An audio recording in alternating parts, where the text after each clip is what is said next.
In a world where dinosaurs can equip boots imbued with powerful lightning, elves can turn artifacts into elks, and giant leviathans can battle on land wielding swords, I am now asking the question, is a martial artist holding a screwdriver going too far?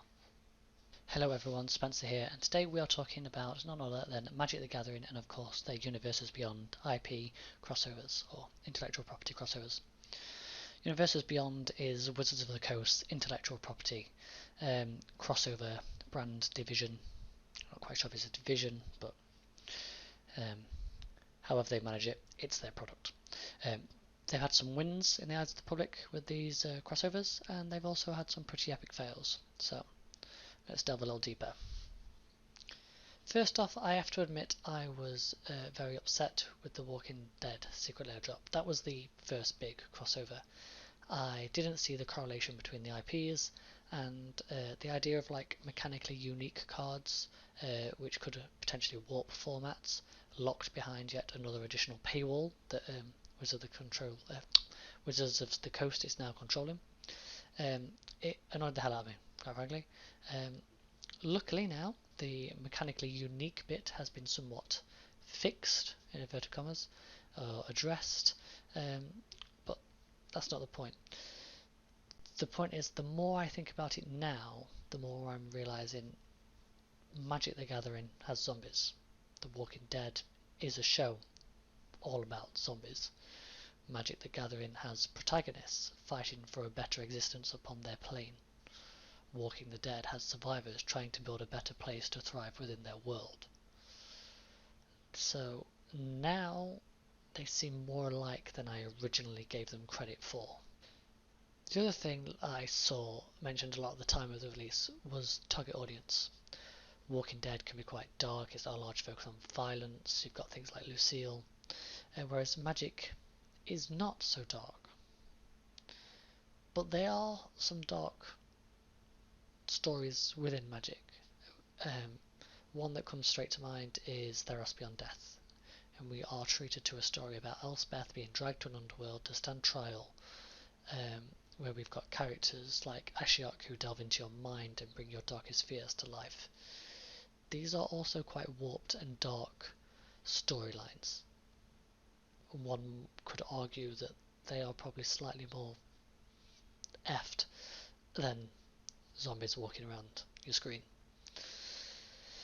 But anyway, the point is, the more I take a step out of my initial emotional state of mind, which was screaming through my head of like they're going to ruin the game, it's going to get silly, break my immersion, I started to notice, well, actually things aren't all that dissimilar. Is it really going to break my immersion if I see a Walking Dead zombie token or a normal zombie on the battlefield? And so the next night at my local game store, I started to look around, started to look at some games. First game, there's a 1/1 white human token, and it's blocking a giant 10/10 plus green Hydra, which for some reason doesn't get trample. Why things don't automatically get trample when they get to a certain size, I don't know. It's probably be a broken mechanic if things did that, because everything would end up with trample. But yeah, a bit crazy that that interaction works that way. I watched then as another player starts to clone characters, planeswalkers, creatures, getting around the legendary rule using certain cards and tactics. I watch as another player starts flickering his board state in and out of existences, phasing. It's all, in general, when you're talking like this, completely bonkers. And especially when you start to think of like Commander games, when you've got 4 people in a pod, or sometimes more. Never mind when you start doing like plane shift and stuff like that. Slinging spells back and forth, board states get completely complicated and quite crazy really. So does that make things okay and crossovers are fine and just roll on more IPs? Well, not really. So let's delve into this a little bit more. So what has Magic the Gathering and Universes Beyond given us in this IP crossover? If we take a quick look at a few different crossovers, for example League of Legends, they gave us new artwork for a collection of cards such as Thran Dynamo. And I think the Thran Dynamo card would actually fit right in within the world of Magic. Stranger Things gave us the Friends Forever mechanic, which is basically partner, but for their specific cards within the Stranger Things set. The artwork depicts their characters in a style that isn't a million miles away from other cards that we see within Magic the Gathering. It's also a show that is heavily based around D&D, which crossovers heavily with Magic the Gathering, so we don't really need to delve into that IP crossover too much. Swords, dragons, combats, wizards, magic, it's all pretty much the same fantasy genre. So let's switch to something a little different. Street Fighter. So that gave us a collection of martial artists. Magic the Gathering has warriors and fighters and even a few monks.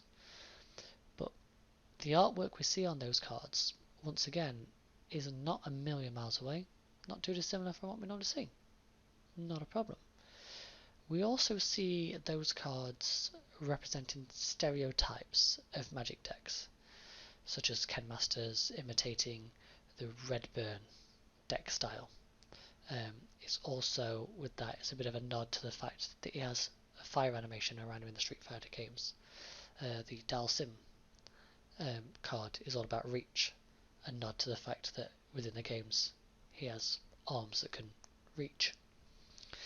And that's all really good, but what about Fortnite, you cry? That's a child's game. The artwork is childish, Well, if we look at it objectively and we sit there and look at the Fortnite cards, the colour themes are very similar to what we see in Kamigawa Neon Dynasty. Magic the Gathering has done a lot of 2D illustration art cards already. We saw these in Ikoria, we've seen them do basic lands in 2D art styles, and various other sets where we've had 2D illustration art. So this is nothing we haven't already seen within Magic cards before this was released. Now, as for the cards within Fortnite, I admit it is a little bit of a stretch to say this, but the Battle Bus is a little bit like the Weatherlight ship. They are both airships carrying their heroes to a hopeful victory. So what's next? We've got Warhammer 40k.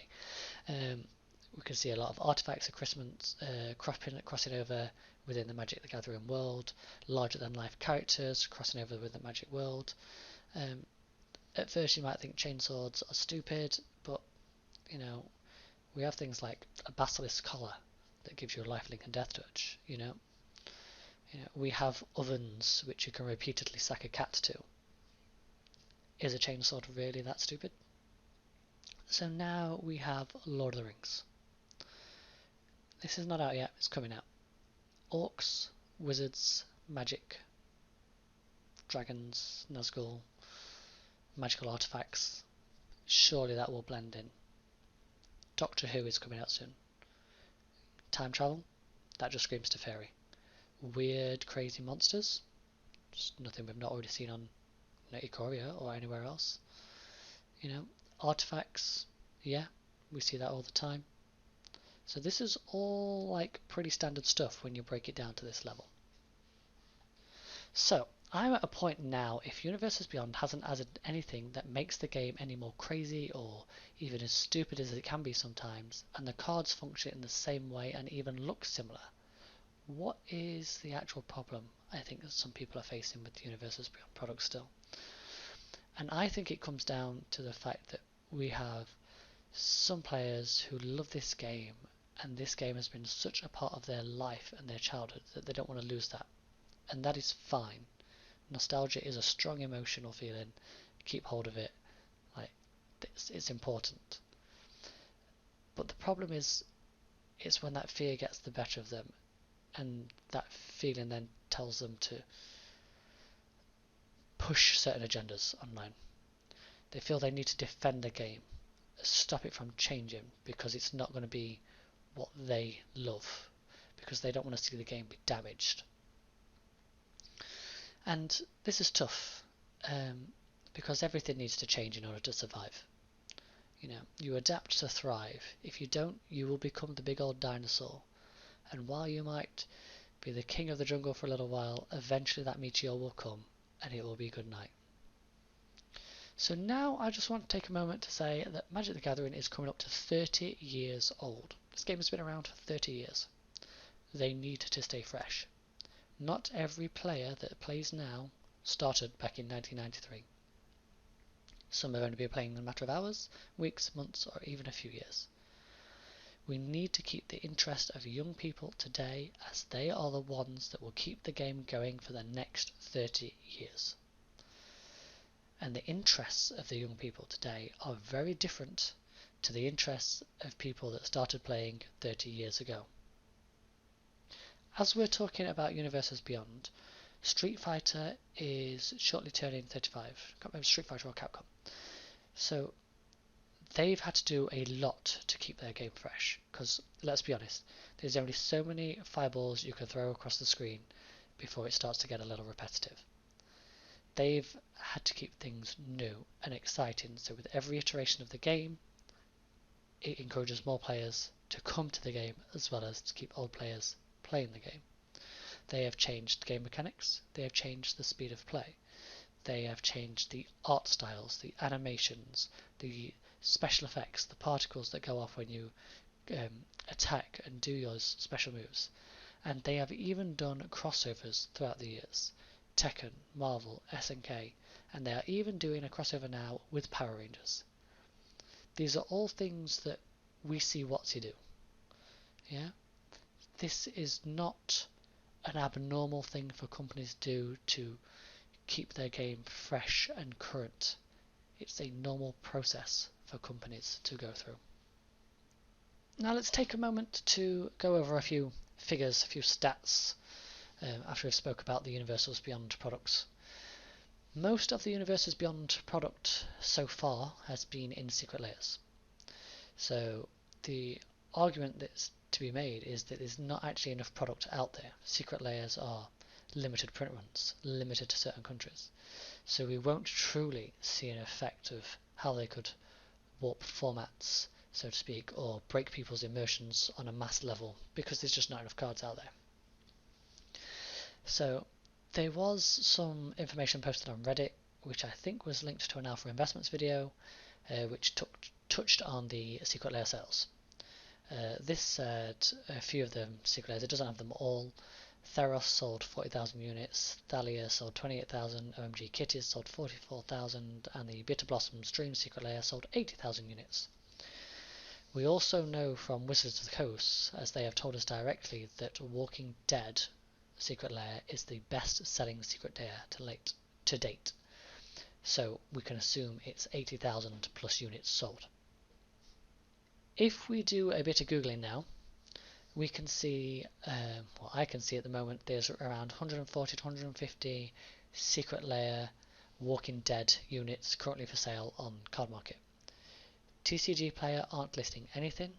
There is a few on eBay, and I think there is 4 left on Channel Fireball. So assuming that it was 80,000, like the Bitter Blossom set, that leaves 79,840 odd units actually in the wild, being played with or on shelves in players' houses. Which isn't actually a lot. 79,800 odd cards. Remember, some of those are going to be sat on people's shelves just as collectible items, not actually being used. People might be sitting on them hoping they'll go up in value. So, looking at the Magic the Gathering player base, which according to Google is around 40 million players, that would mean that around 0.2% of all players actually have these cards in some capacity. So it's extremely unlikely for players to come across these cards at their local game stores. You browse through some websites such as Goldfish, and you can see these cards get a handful of plays in a few commander decks, but they don't really have any other presence in other formats that they are legal. So it's one of those things that, as all the drama and still the drama around secret layers and IP crossovers, been a whole lot of fuss about nothing. Like, besides using the IPs to sell more cards to give people a bit of flavour or something else that they might enjoy, if these numbers I've quoted are correct, which let's be honest, they're probably not, comparing to the player base, not many people are actually buying them, nevertheless playing with them. So it's not making waves in formats or communities or local game stores. So they're not really a problem. But that brings us to Lord of the Rings. Right, this is where it starts to open the can of worms. Why is Lord of the Rings so different? Well, it's a booster box set. It's based around selling packs to customers. So there will be more product produced, printed, shipped. Everything is going to be done on a much larger scale. There is going to be cards of different rarities, common, uncommon, rare, mythic. We are going to see so many more cards within this set. There is more chance of format warping cards slipping through playtesting. They can't playtest every scenario. We have been told that as well that this set is going to be legal in Modern. So that in itself is quite concerning, because for this set to be relevant within the spectrum of cards playable in Modern, it needs to be of a certain power level. It needs to be on the same power level as Modern Horizons or Modern Horizons 2. Because what's the point of releasing a new set that is going to be specifically for Modern, and that is one of your USPs, if it's not on a playable scale with the current cards in that format? People won't buy it. So it's going to be a strong set. So this is where we start to get to a bit of a problem.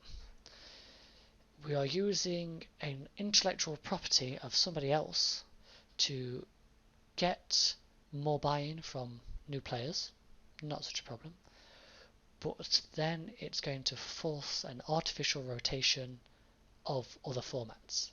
It is going to change the way people interact with each other in Modern.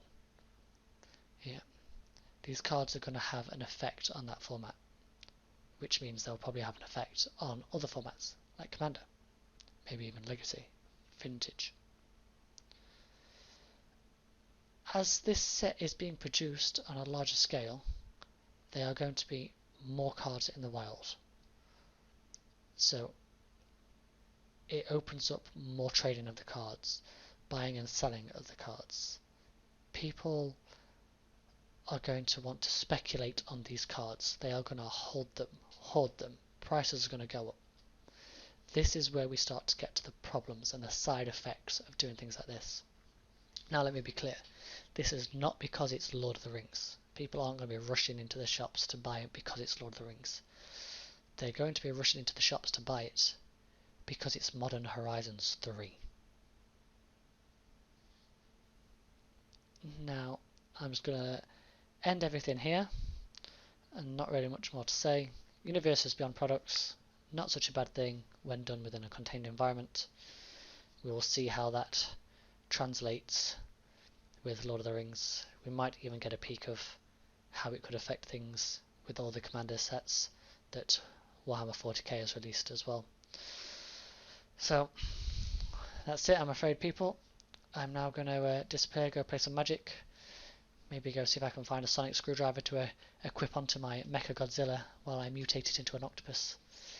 You know? But there we go. Lord of the Rings. Actually, Modern Horizons 3 in disguise. Well, I'll see you in the next one, guys. Have fun. Goodbye.